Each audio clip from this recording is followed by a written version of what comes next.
Bulletin में। सबसे पहले एक बड़ी खबर का रुख कर लेते हैं और आपको जानकारी दे दें कि सुप्रीम कोर्ट ने ताहिर हुसैन को राहत नहीं दी है। दो जजों की बेंच ने अलग अलग फैसला सुनाया और सुप्रीम कोर्ट में ताहिर हुसैन की याचिका से जुड़ी हुई खबर आपको बता रहे हैं। सुप्रीम कोर्ट से ताहिर को अंतरिम जमानत नहीं मिली। दो जजों की बेंच ने अलग अलग फैसला लिखा। जस्टिस पंकज मित्तल ने याचिका खारिज की। जस्टिस अमानुतुल्लाह ने ताहिर को जमानत दी है।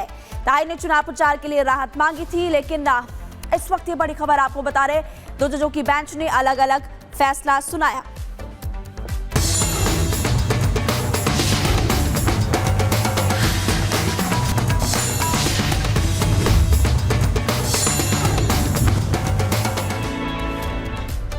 और राजधानी के रण से जुड़ी हर खबर आप तक लगातार हम पहुंचा रहे हैं। बता दें आपको कि दिल्ली विधानसभा चुनाव को लेकर 5 फरवरी को मतदान होना और उसके पहले सभी पार्टियां अपना दमखम लगा रही हैं। इस बीच अरविंद केजरीवाल लगातार भारतीय जनता पार्टी पर हमलावर हैं और टैक्स टेररिज्म की बात कर रहे हैं। इस रिपोर्ट को देखिए कि कैसे लगातार आम आदमी पार्टी बीजेपी पर सवाल खड़े कर रही है और बीजेपी भी पलटवार कर रही है।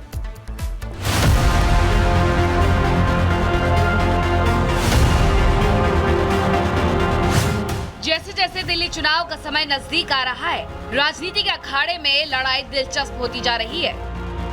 बीजेपी और आम आदमी पार्टी के बीच तू डाल डाल में बात बात की जंग छिड़ी है। दिल्ली की सत्ता के लिए दोनों दल हर तरह के पैतरे चला रहे हैं। एक और एक दूसरे पर तीखे तीरों की वर्षा की जा रही है। वहीं हर वर्ग के वोटर्स को साधने के लिए एड़ी चोटी का जोर लगाते भी नजर आ रहे हैं नेता। दिल्ली से वनवास खत्म करने के लिए बीजेपी ने जहां खास रणनीति बनाई है, वहीं आम आदमी पार्टी ने भी सत्ता पर बने रहने के लिए नया दांव खेला है। जहां बीजेपी गरीब वर्ग पर फोकस कर रही है, तो आपने मिडिल क्लास पर दांव खेला है। बीजेपी ने जरूरतमंदों यानी ऑटो टैक्सी चालकों को विकास की मुख्य धारा से जोड़ने के लिए कई योजनाओं का वादा किया। आपने टैक्स को टेररिज्म से जोड़ते हुए मिडिल क्लास पर बोझ बताया। जरूरतमंद छात्रों के लिए बीजेपी ने केजी से लेकर पीजी तक मुफ्त शिक्षा का संकल्प किया, तो आपने मिडिल क्लास की आवाज बनने का वादा किया है। आज से 11 साल पहले ऑटो के पीछे अपनी फोटो लगाने का काम तो इन आपदा वालों ने किया था। वो आज तक फोटो ही लगाते हैं। ऑटो वालों के लिए कुछ नहीं किया इन्होंने। कल्याण बोर्ड की स्थापना नहीं की आपदा वालों ने, और आपदा वालों ने ऑटो टैक्सी ड्राइवरों के लिए 2025 से अब तक कोई कल्याणकारी योजना नहीं लॉन्च की। आज हम मोदी जी की गारंटी यहां देकर जा रहे हैं आप सबके सामने।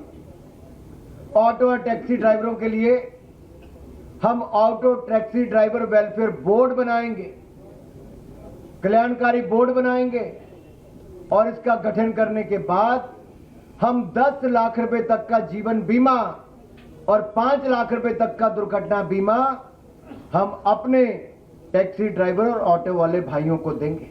मिडिल क्लास के लिए ये लोग कुछ करते तो नहीं है, लेकिन जब जब सरकार को इनकी जरूरत पड़ती है, तब तब मिडिल क्लास के ऊपर सरकार हथियार चला देती है, चाकू चला देती है। और ये हथियार है टैक्स। लाखों करोड़ों की संख्या में मिडिल क्लास टैक्स भर भर के देता है देश चलाने के लिए, लेकिन बदले में मिडिल क्लास को क्या मिलता है? कुछ नहीं। भारत का मिडिल क्लास सरकार का सिर्फ और सिर्फ एक एटीएम बन के रह गया है। सच बात तो यह है, the Indian middle class is victim of tax terrorism. Tax terrorism का दांव चलने के बाद अरविंद केजरीवाल इस सियासी पिच पर एक और चाल चली है। उन्होंने मैनिफेस्टो जारी कर केंद्र से 7 मांगे की है। शिक्षा का बजट 2% से बढ़ाकर 10% करें।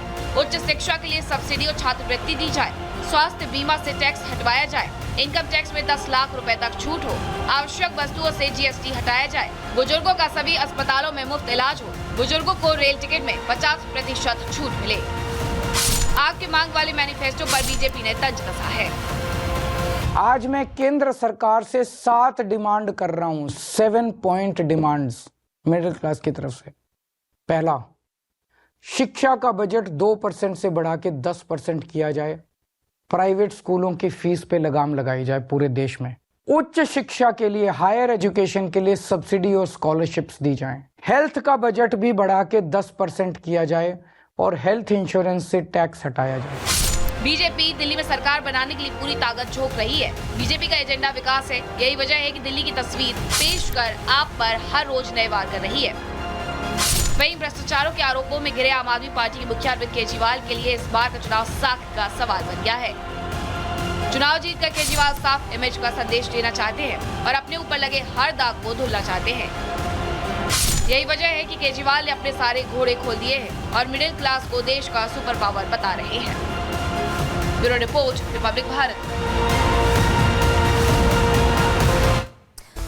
और दिल्ली की राजौरी गार्डन सीट से बीजेपी के जो उम्मीदवार हैं मनजिंदर सिंह सिरसा, उनकी तरफ से कहा जा रहा है कि आम आदमी पार्टी की इस बार हार होगी और जो जनता है दिल्ली की, वो आम आदमी पार्टी को उखाड़ कर फेंक देगी। देखिए अभी हम राजौरी गार्डन में मौजूद हैं और हमारे पीछे यहाँ पर मनजिंदर सिंह सिरसा जी हैं, जो कि बीजेपी के यहाँ से प्रत्याशी हैं। आप 2 बार विधायक रह चुके हैं जी, तीसरी बार की क्या तैयारी है? जी देखिए, यहाँ के लोगों ने तैयारी करी है। राजौरी गार्डन को गंदगी का ढेर बन के रह गया है। गंदगी भी, गटर भी, पानी आता नहीं और बिल अलग से आ जाता है। तो दिल्ली के इस विधानसभा के अंदर बाकी विधानसभाओं से अलग चुनौती है। इसलिए यहाँ के लोगों ने तो मन बना लिया, ये जो एमएलए यहाँ के वो ख्याला गांव में रहते हैं, उनके गांव में जाने के लिए तीनों तरफ से उनके घर जाने के लिए रास्ते में नर्क में से निकल के जाना पड़ता है। लोग कहते हैं जब वो अपना ही नहीं घर अभी तक ठीक कर पाया, हमारा कैसे ठीक करेगा। इसलिए इस इलाके को सबसे बड़ी चुनौती है इसकी गंदगी को हटाना। इसलिए दिल्ली के लोग, राजौरी गार्डन विधानसभा के लोग खास तौर पर आपदा से अपनी जान छुड़वाना चाहते हैं, इस एमएलए को यहाँ से भगाना चाहते हैं और तीसरी बार रिकॉर्ड मतों से अपने भाई सिरसा को जिताना चाहते हैं। बिल्कुल, आप आपदा की बात कर रहे हैं, यानी कि आपको आप प्रस्तुत कर रहे हैं, लेकिन आप तो लगातार फ्री पे फ्री एक नई योजना लेके आ रही है और कहती है कि बीजेपी हमारी कॉपी कर रही है। ठीक है, उनको कहने का अधिकार है, कौन मना कर सकता है उनको। मैं देख रहा था अरविंद केजरीवाल जी कह रहे थे फ्री चीज़ें तो हम ही दे रहे हैं, फिर भाजपा की क्या जरूरत है। पहली बात है, आप तो झूठ परोसते हैं। आपने कहा था 1000 रुपया दिल्ली के लोगों को देंगे, नहीं दिया। लेकिन मोदी जी ने कहा पहली कैबिनेट में पास करके 2500 रुपया हमारी बहन बेटियों के खाते में आएगा। दूसरी बात, फ्री बिजली मिल रही है, फ्री पानी हम देंगे, फ्री बस हम देंगे। तो अंतर क्या है? अंतर क्या है कि हमारे यहाँ पे सुशासन भी होगा, हमारे यहाँ पे लोगों को पानी मिलेगा फ्री, तो साफ पानी मिलेगा। मोदी जी ने कहा स्वच्छ जल मिलेगा। हमारे यहाँ पे शराब घोटाले नहीं होंगे, हमारे यहाँ पे यमुना गंदी नहीं होगी, साफ हो जाएगी। और हमारे यहाँ पे जो भरे गटर हैं और जो करप्शन है, इसका खात्मा हो जाएगा, दोनों साफ हो जाएंगे। बिल्कुल, आप क्योंकि सिख बहुल इलाके में है और आम आदमी पार्टी एक तरफ जहां ग्रंथियों को और पंडितों को 18,000 प्रति माह पैसे देने की बात कह रही है, तो दूसरी तरफ बीजेपी इसको लेकर के किस तरीके से योजना बना रही है? सबका साथ, सबका विकास, सबका प्रयास। हम धर्म के नाम पे बांट नहीं रहे।